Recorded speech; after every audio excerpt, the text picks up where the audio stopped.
On Christmas Eve, 1971, Juliane Koepcke fell from the sky.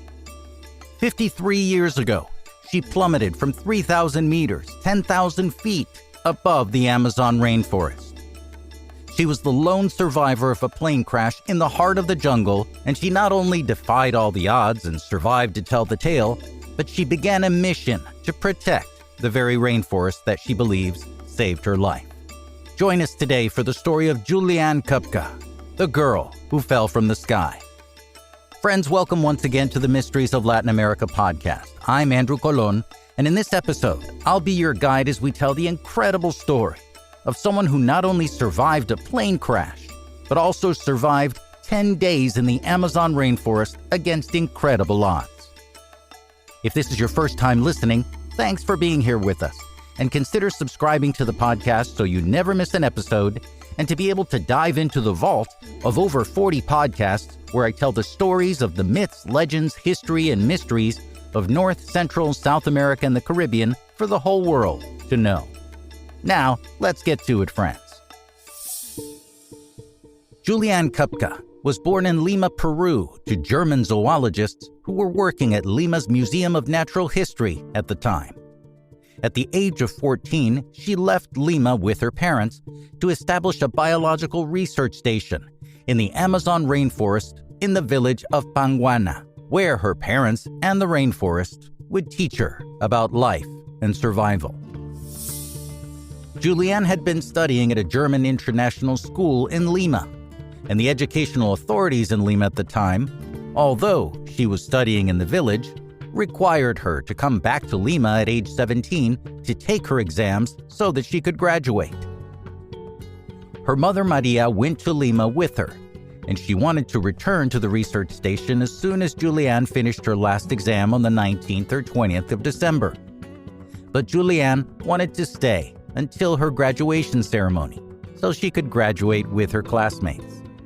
That was December 23rd, 1971. Her mother agreed that they could stay, and they scheduled a flight back to the research station for Christmas Eve. All flights were fully booked, as it was the holiday season, except for one with Lanza Airlines. Koepcke's father, Hans Wilhelm, urged his wife and daughter to avoid flying with that airline, as it had a horrible reputation.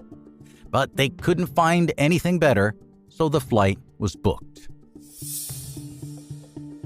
On December 23, 1971, Juliane was on Lanza Flight 508 in seat 19F next to her mother Maria in the 86-passenger plane.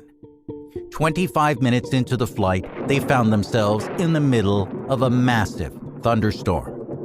The plane flew into a swirl of pitch-black clouds, and all Juliane could see were flashes of lightning exploding through the windows. Turbulence threw the plane around in the storm, and luggage started falling out of the overhead compartments, prompting her mother Maria to say, in German, "Hopefully, this goes all right."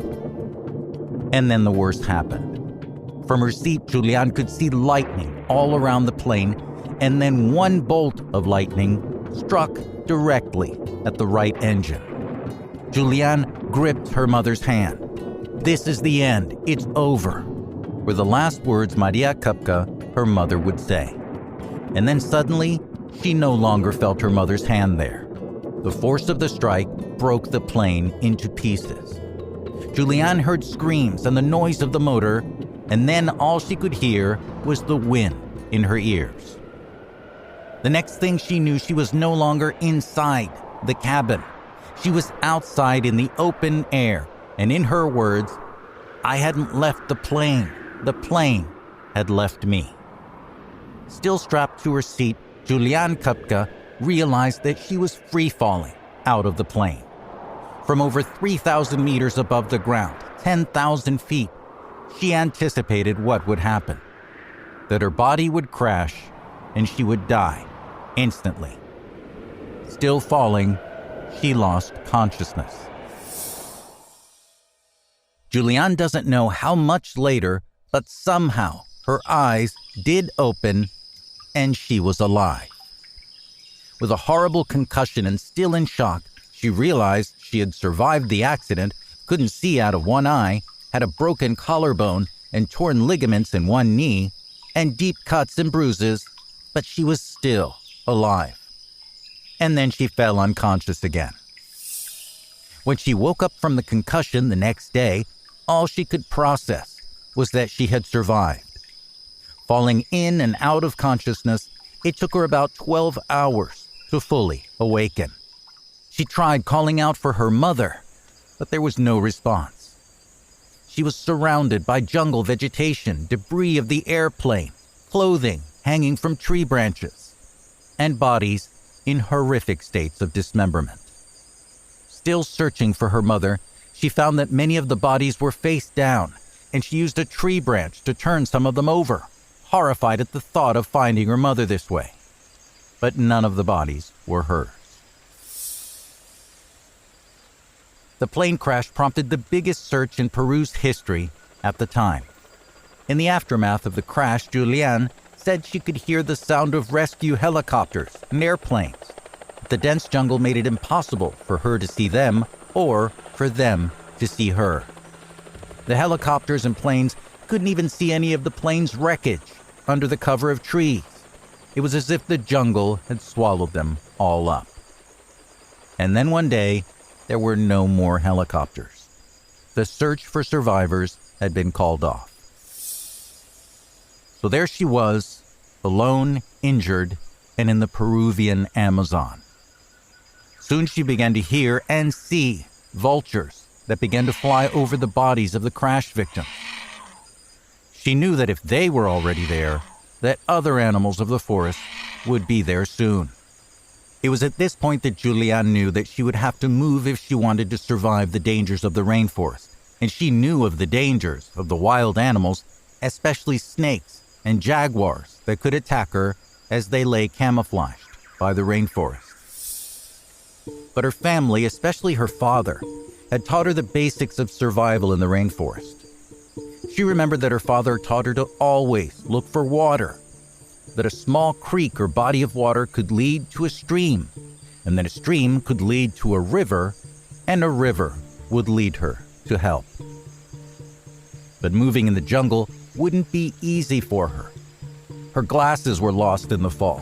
One eye was seriously injured, and both were almost swollen shut, and she had a deep cut in one arm and a gash in one leg.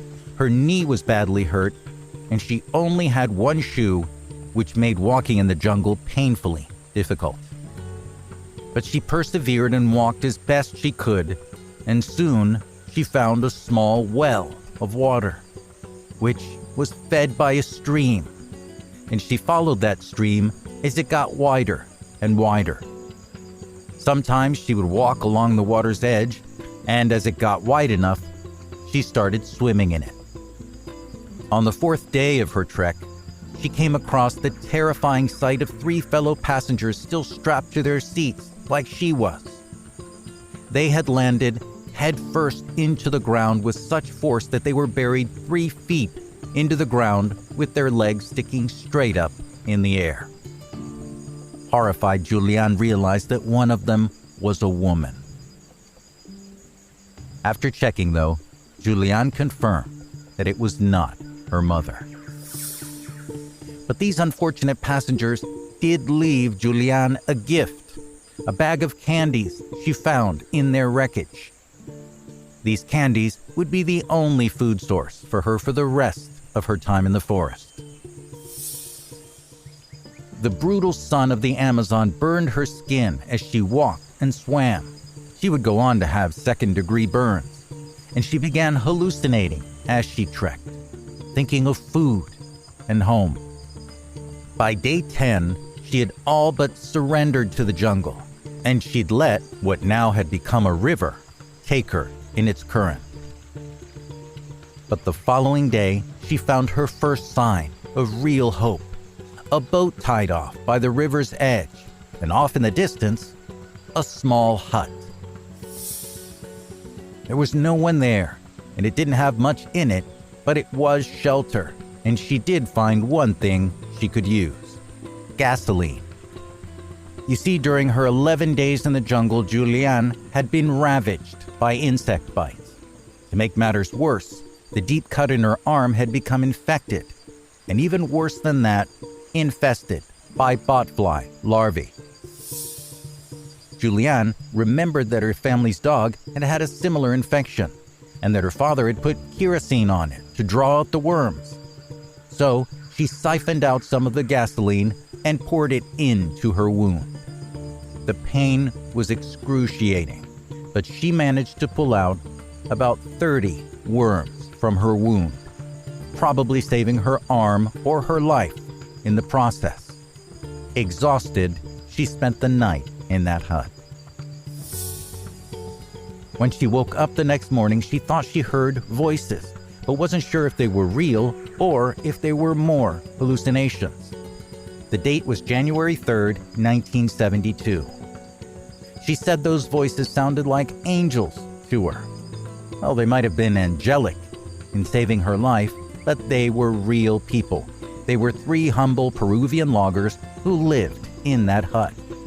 They were actually a little scared by her at first, and with the sight of a red-faced, swollen-eyed, blonde-haired sprite, they thought she could be a water spirit or a demon.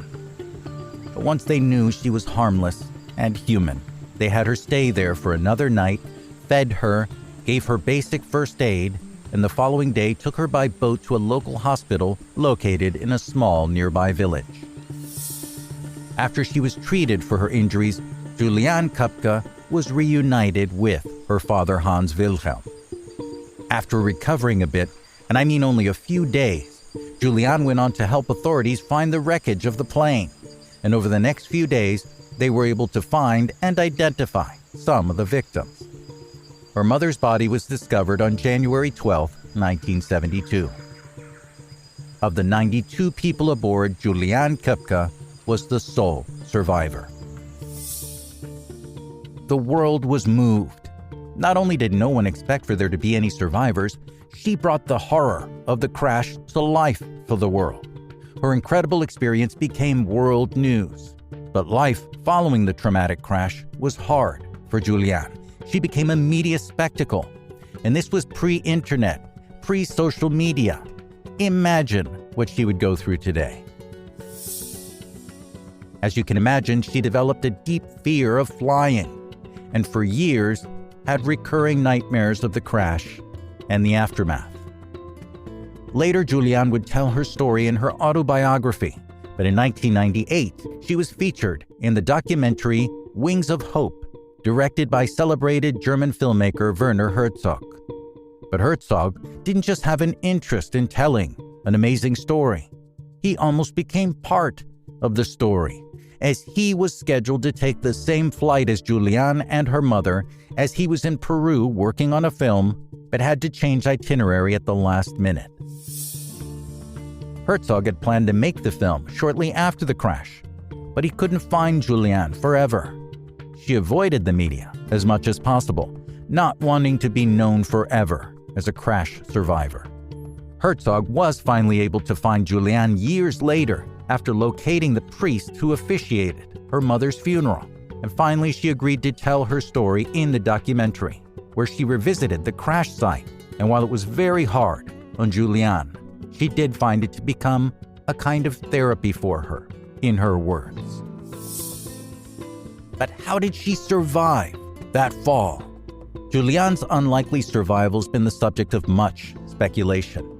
Experts say that she survived the fall because she was harnessed into her seat, the window seat, which was attached to the 2 seats to her left as part of a row of 3.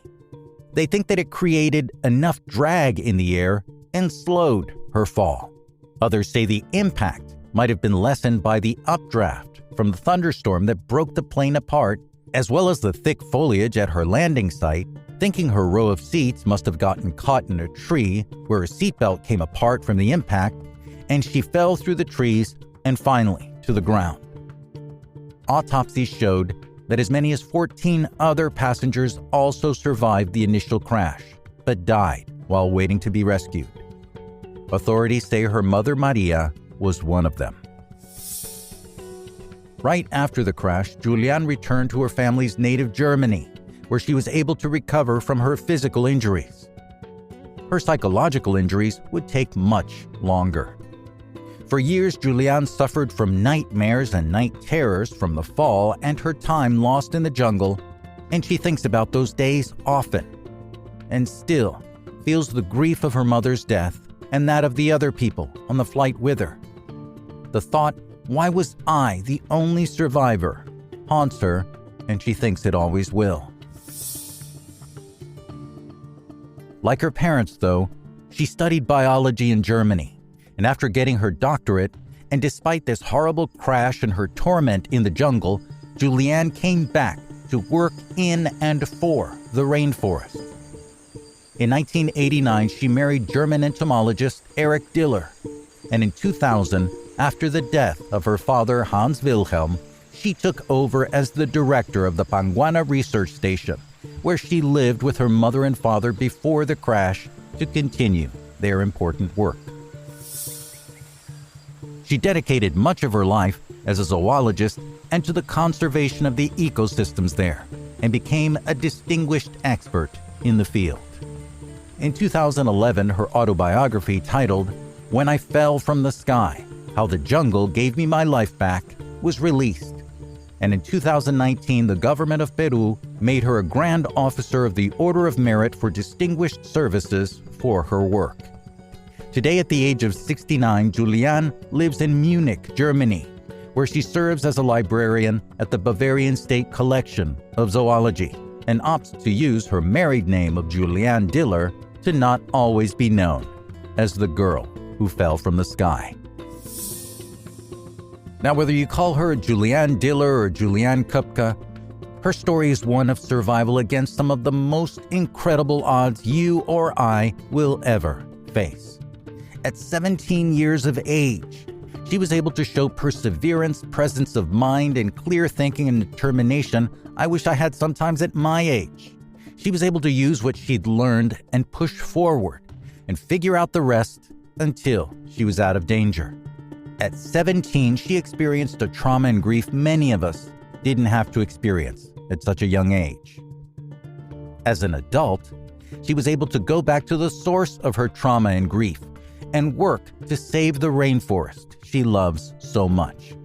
And despite the media treating her like a freak back in the 1970s, she was able to come back, tell her own story, and get some closure from the experience. After hearing about this story and learning as much as I could about it, I knew I had to tell the story here on the Mysteries of Latin America podcast.